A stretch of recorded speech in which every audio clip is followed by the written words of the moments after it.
दुनिया में दो तरह के इंसान होते हैं।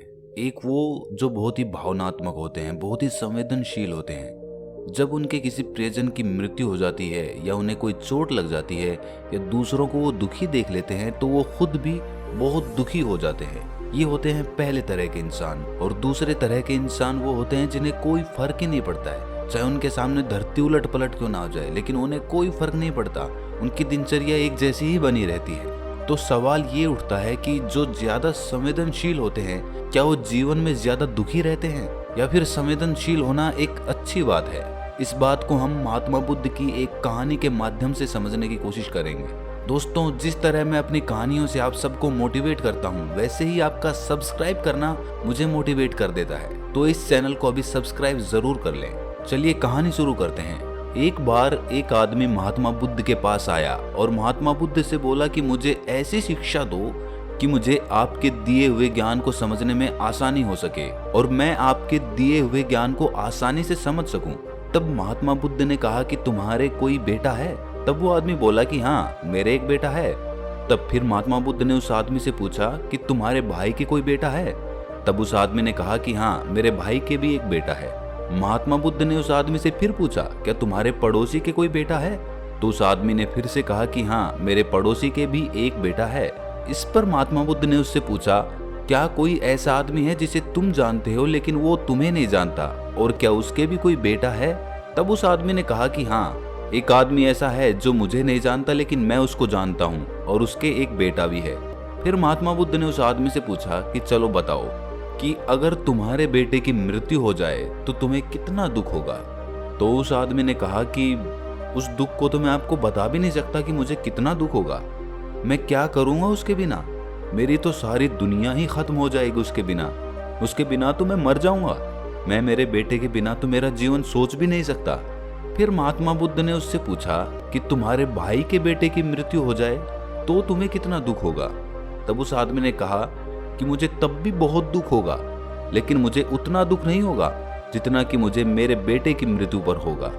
महात्मा बुद्ध ने इसके बाद उससे पूछा कि अगर तुम्हारे पड़ोसी के बेटे की मृत्यु हो जाए तो तुम्हें कितना दुख होगा?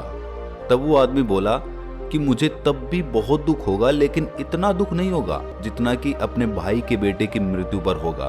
फिर महात्मा बुद्ध ने पूछा कि उस अनजान आदमी के बेटे की मृत्यु हो जाए जो तुम्हें जानता तक नहीं है तो तुम्हें कितना दुख होगा?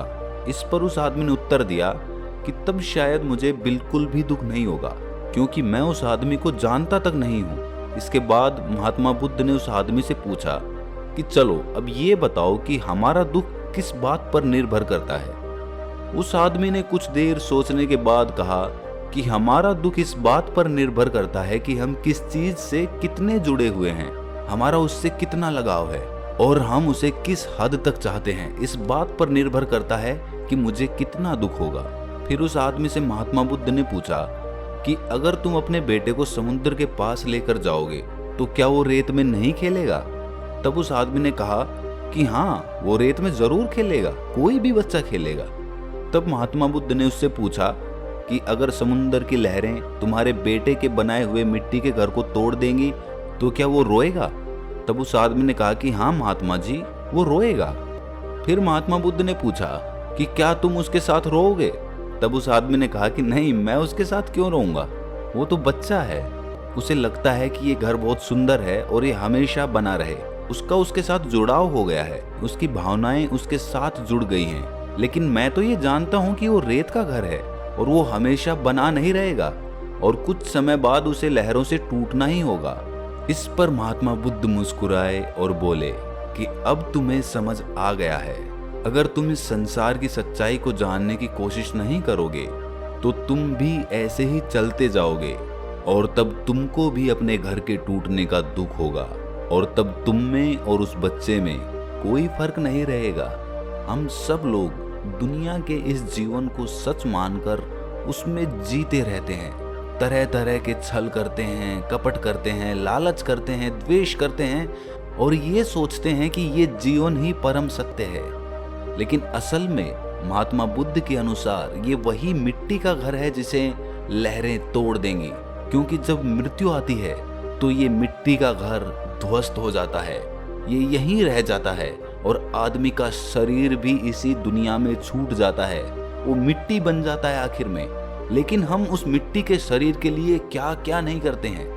लेकिन जिस आदमी को इस सच्चाई का भली भांति एहसास हो जाता है कि एक ना एक दिन मेरा मिट्टी का घर तो टूटेगा ही, वो आदमी हर परिस्थिति में, चाहे सुख हो या दुख हो, अपनी एक समान अवस्था में बना रहता है। उसे पता है कि ये सब नश्वर है, सुख हो या दुख हो, वो कभी भी हमेशा नहीं रहेगा। आज नहीं तो कल वो चला जाएगा। और जो निरंतर नश्वर है, जो बना रहेगा, वो उसका आत्मिक आनंद है।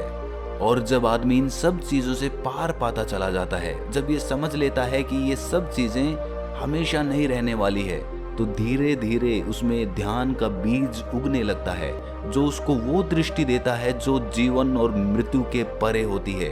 एक ऐसा भाव जो उसे जीवन और मृत्यु के चक्र से परे हटके देखने की दृष्टि देता है। अगली कहानी दो बौद्ध भिक्षुओं की है, जिसमें से एक बूढ़ा था और एक जवान था। दोनों शाम को गांव से भिक्षा मांग कर लौट रहे थे। आश्रम से कुछ दूर पहाड़ से एक नदी बहती थी और उस नदी के पास एक जवान स्त्री खड़ी हुई थी। उस स्त्री को नदी पार करनी थी, लेकिन वो स्त्री नदी को पार करने से डर रही थी, क्योंकि वो स्त्री उस नदी की गहराई से अनजान थी। तभी वहां से वो दोनों भिक्षु गुजर रहे थे। बूढ़ा भिक्षु आगे चल रहा था, तभी उसकी नजर उस स्त्री पर पड़ी। वो स्त्री को देखकर समझ गया कि स्त्री को मदद चाहिए। फिर उसने सोचा कि वो स्त्री को नदी पार करा दे, लेकिन जैसे ही उस भिक्षु ने उस स्त्री को हाथ से छुआ तो उसके अंदर वर्षों से उसके दिल में बसी वासना जाग गई। स्त्री को छूते ही उसका कण कण कांपने लगा। उस भिक्षु ने 30 साल से किसी स्त्री को नहीं छुआ था। उस स्त्री को छूने के नाम से ही उसके मन में तरह तरह के ख्याल और वासनाएं जागने लगी। तभी उस बूढ़े भिक्षु ने सोचा कि अगर मैं इस स्त्री को नदी पार करवाता हूँ तो मेरे अंदर वासना के ख्याल आएंगे और मेरी 30 साल की साधना इस लड़की की वजह से बर्बाद हो जाएगी। ये सोचकर उसने उस स्त्री को दूर कर दिया। लेकिन तभी वो जवान भिक्षु भी पीछे से आ पहुंचा। उस स्त्री ने उससे मदद मांगी। उसने बिना कुछ सोचे समझे उसे अपने कंधे पर उठा लिया और उसे नदी पार करवा दी। नदी पार करवाने के बाद बूढ़ा भिक्षु और जवान भिक्षु दोनों जंगल से होकर अपने आश्रम को जा रहे थे। बहुत दूर चलने के बाद बूढ़े भिक्षु ने कहा कि आज जो तुमने किया है वो ठीक नहीं किया और इसकी शिकायत मैं गुरुजी को करूंगा। इस पर जवान भिक्षु ने कुछ देर सोचा और फिर पूछा कि ऐसा मैंने क्या कर दिया आज। तब बूढ़ा भिक्षु बोला कि तुम्हें याद नहीं है, तुमने उस स्त्री को अपने कंधे पे उठाकर नदी पार करवा दी। ये सुनकर जवान भिक्षु भौंचक्का रह गया। उसने बूढ़े भिक्षु से कहा कि उस स्त्री को नदी पार करने के लिए किसी की मदद चाहिए थी। मैंने सिर्फ उसकी मदद की और ये बात तो मैं कभी का भूल भी चुका था कि मैंने उस स्त्री को नदी पार करवाई है। लेकिन आप उस स्त्री को अभी तक अपने दिमाग पर ढोके चले जा रहे हो। हम नदी से इतनी दूर आ चुके हैं, चलते चलते हमें 2 घंटे बीत चुके हैं और अब तक वो आपके दिमाग में बैठी हुई है। तब उसने बूढ़े भिक्षु को कहा कि किसी स्त्री को साधारण रूप से छूने से कुछ नहीं होता है। साधना तब खराब होती है जब आपके अंदर उस स्त्री के प्रति वासना के ख्याल उपजने लगते हैं, और शायद आपके साथ ऐसा ही हुआ है। आपने उस स्त्री को एक बार छुआ और आपके अंदर वासना के ख्याल उपजने लगे।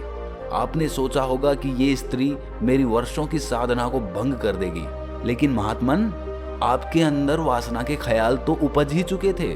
मन में ख्याल उपजना और वास्तविक भोग करना, इन दोनों में कोई बहुत बड़ा फर्क नहीं है। जो बात मन में उठ गई उसे हुआ ही समझो, चाहे आपने फिर वो की चाहे नहीं की।